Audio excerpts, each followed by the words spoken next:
Di Bali, uang kepeng lebih dikenal dengan nama pes bolong.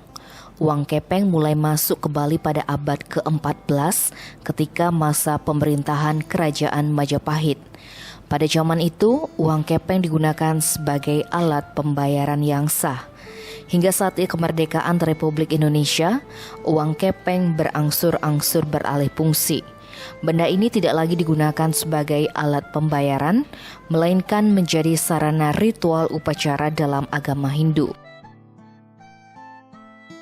Peneliti sekaligus kolektor pes bolong Idewe Nyoman Putra Hartawan mengungkapkan, uang kepeng atau pes bolong memiliki nilai spiritual sehingga tetap bertahan dan digunakan dalam ritual keagamaan Hindu hingga saat ini. Pertama, pes bolong merupakan alat pembayaran yang sah dan memiliki nilai tukar. Kedua, dalam uang kepeng terdapat tulisan Cina yang diartikan sebagai doa dan permohonan. Masyarakat Bali beranggapan doa dan permohonan dapat diwakili oleh uang kepeng. Ketiga, uang kepeng dalam upacara terbuat dari unsur-unsur pancedatu, yakni tembaga, timah, besi, perak, dan emas. Beberapa hal inilah yang membuat uang kepeng memiliki nilai lebih dalam ritual upacara agama Hindu. Kalau kita bicara uang kepeng, sebelum kita menjelaskan uang kepeng, sejarahnya uang kepeng, kita juga perlu tahu bahwa uang kepeng di Bali dikenal dengan nama pes bolong. Ya, jadi disebut dengan pes bolong karena benda ini kebetulan ada lubang di tengahnya. Nah, uang kepeng atau pes bolong mulai digunakan itu sekitar abad ke-14 ketika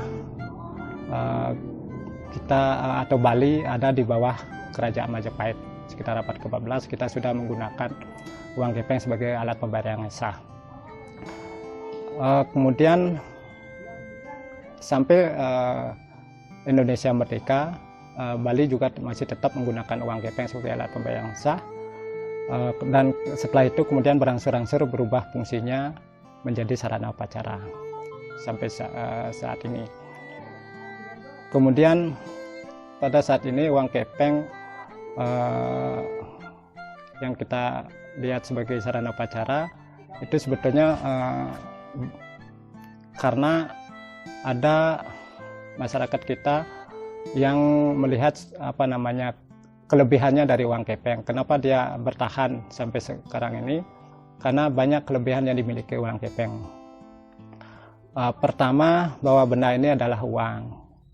Kedua, pada uang kepeng tertera tulisan-tulisan yang oleh orang Bali dimaknai sebagai doa dan permohonan. Jadi tulisan itu mengandung doa dan permohonan. Sebagaimana kita ketahui bahwa dalam yadnya atau upacara itu tidak lepas dari doa dan permohonan.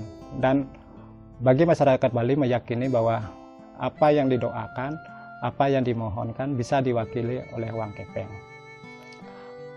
Maka oleh itu uang kepeng oleh masyarakat Bali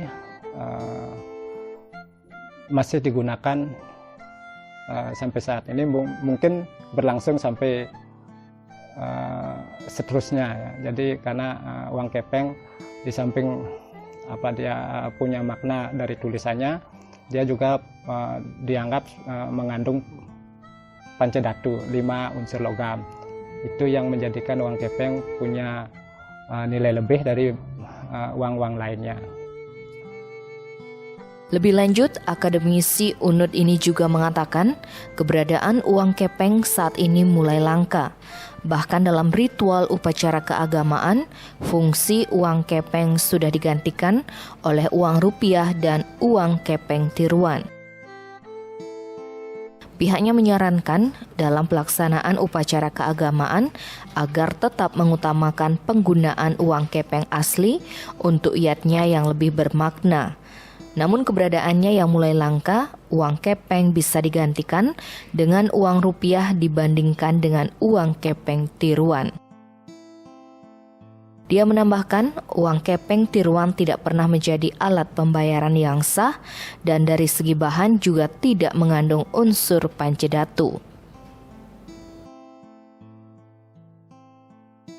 seperti kita ketahui sudah mulai langka atau susah kita dapatkan. Ada yang sudah menggantikan dengan rupiah, ada yang digantikan dengan uang tiruan. Itu yang terjadi. Memang kita tidak bisa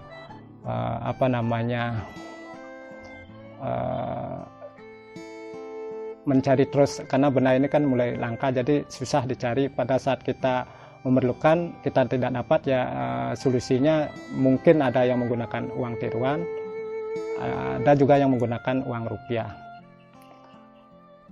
Tapi dalam beberapa sumber sastra atau lontar memang disebutkan penggunaan uang kepeng itu penting dalam upacara. Tapi satu sisi, keberadaan uang kepeng seperti kita ketahui sudah cukup langka. Jadi dengan demikian ada beberapa mungkin punya dari beberapa orang itu untuk membuat uang tiruan sebagai pengganti uang kepeng. Tapi kalau dari sisi makna, memang uang kepeng kuno atau yang asli lebih punya makna dibandingkan dengan uang kepeng tiruan, karena uang kepeng yang asli itu dia adalah punya nilai yang kita sebut dengan nilai nilai spiritual, ya, nilai spiritual. Karena benda ini kan kita gunakan dari lama, ya, jadi kita sering menggunakan benda ini sebagai sarana upacara, jadi dianggap punya nilai spiritual yang lebih dari uang kepeng tiruan. Karena uang kepeng tiruan kita ketahui dia tidak pernah digunakan sebagai alat pembayaran. Kemudian dari sisi spiritual juga, dari bahan juga mungkin tidak seperti bahan uang kepeng kuno. Oleh karenanya uang kepeng kuno dianggap punya nilai lebih dari uang kepeng tiruan.